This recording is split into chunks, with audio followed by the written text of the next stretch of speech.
پہلے تو میں اللہ تعالیٰ کا بہت شکر گزار ہوں کہ اس نے مجھے ایک اور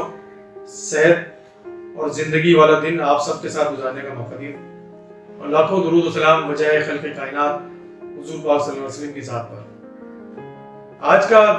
یہ میسج جو ہے نا وہ بہت امپورٹنٹ اس حوالے سے ہے، اور میں یہ سمجھتا ہوں کہ یہ میری ذمہ داری ہے، بینگ اے ڈاکٹر اور فاؤنٹین ہاؤس جیسی عظیم جگہ پہ کام کرنے کی وجہ سے میں آپ سے یہ بات کرنا چاہ رہا ہوں کہ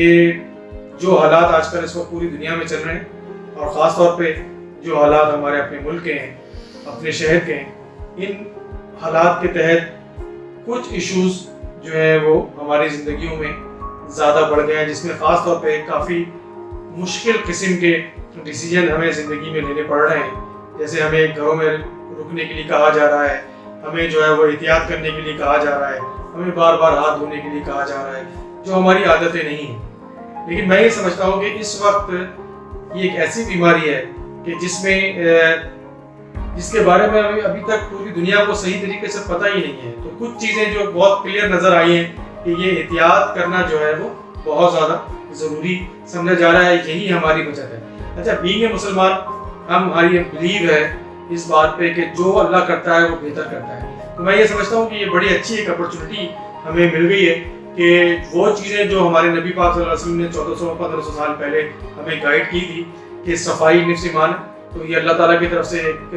بات شروع ہو گئی ہے کہ ہمیں صفائی کا خیال رکھنا ہے اور جو احتیاط کرنی ہے۔ اور یہ بڑا ایک اچھی اپرچونٹی اس حوالے سے بھی مل رہی ہے کہ ہمیں گھر میں رہنے کا موقع ملا ہے، اپنے رشتہ داروں کو جن کو ہم نے بہت سالوں سے صحیح سے ٹائم نہیں دیا تھا ان کو ٹائم دینے کا موقع مل گیا ہے، اپنی ہیلتھ کا خیال رکھنے کا موقع مل گیا ہے۔ تو یہ میں سمجھتا ہوں کچھ چیزیں جو ہے نا وہ پازیٹیو ہو گئی۔ پھر آپ کے پاس اگر آپ یہ سمجھتے ہیں کہ اتنا ٹائم ہے کہ آپ اپنی فیملی کے علاوہ اور لوگوں کے لیے سوچنا شروع کر دیا ہے، تو یہ بہت اچھا موقع اللہ تعالیٰ نے آپ کو دیا کہ آپ دوسرے ایسے لوگ جو اپنے چاروں طرف رہتے ہیں ان کا خیال کرنا شروع کر دیں۔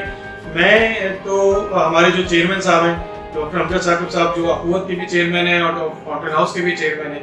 انہوں نے بڑا اچھا ایک ماڈل شروع کیا ہے۔ اس ماڈل پہ عمل کرنا شروع کریں، اس کو سوچیں اور دیکھیں۔ جب ہم دوسرے لوگوں کی خدمت کرنا شروع کر دیں گے، میں سمجھتا ہوں کہ یہ پرابلم جو ہے نا وہ بہت جلدی ختم ہو جائے گی۔ لیکن ایک بات اچھی طرح سمجھ لیں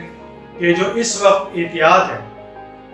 وہ بہت ضروری ہے۔ جو ڈاکٹرز جس طرح آپ کو گائیڈ کر رہے ہیں کہ آپ کم سے کم باہر نکلیں، اپنے ہاتھوں کو بار بار دھوئیں، اور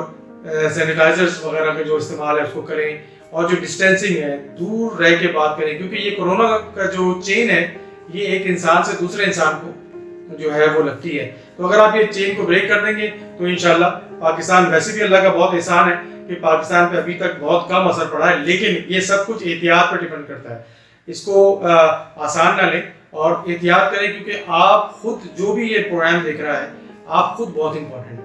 آپ اگر ٹھیک رہیں گے تو آپ کی فیملی میں لوگ، بچے وغیرہ ٹھیک رہیں گے، بزرگ ٹھیک رہیں گے۔ آپ امپورٹنٹ ہیں، آپ احتیاط کریں گے، آپ کو دیکھ کے بچے وغیرہ احتیاط کریں گے، آپ کی فیملی احتیاط کریں گی، تو یہ مسئلے انشاءاللہ ٹھیک ہوں گے۔ میں ایک ریکویسٹ آپ سے اور کرنا چاہتا ہوں۔ آپ کو پتا ہے کہ فاؤنٹین ہاؤس ایک ایسا ادارہ ہے کہ جہاں پہ پچھلے 50 سال سے سائیکیٹری کے امراض مبتلا لوگوں کے لیے ریہیبلیٹیشن اور ٹریٹمنٹ کی جاتی ہے۔ یہ وہ لوگ ہیں جو زیادہ تر جو کمیونٹی کے، معاشرے کی سپورٹ سے چلتے ہیں، اور ماشاءاللہ پاکستانی قوم، ایک مسلمان قوم، یہ بڑی تگڑی قوم ہے، ہیلپ کرنے کے لیے، خیال کرنے کے لیے۔ ہمیشہ سے آپ 50 سال سے ہماری مدد کر رہے ہیں۔ اس وقت نیچرلی کیونکہ پوری قوم جو ہے وہ ایک مسئلے میں پھنسی ہوئی ہے، تو ہمیں اس وقت تھوڑی زیادہ آپ کی سپورٹ کی ضرورت ہے۔ ایسے مریضوں کی سپورٹ کی ضرورت ہے کہ جن کے گھر والے، جن کے بہن بھائی عام دنوں میں ان کو یہاں چھوڑ کے چلے گئے، جن کے بچے اپنے والدین کو عام دنوں میں چھوڑ کے چلے گئے، اور پچھلے 40 سال سے، 30 سال سے، 20 سال سے لوگ یہاں پہ رہ رہے ہیں۔ اس وقت بھی آپ ان کا خیال کرتے تھے، اس وقت ان کو آپ کی زیادہ ضرورت ہے۔ تو میری ریکویسٹ ہے کہ اپنی زکوٰۃ میں، صدقے میں، اپنی سپورٹ میں فاؤنٹین ہاؤس کو، اخوت جیسے ادارے کو زیادہ یاد رکھیں۔ بہت مہربانی، بہت شکریہ۔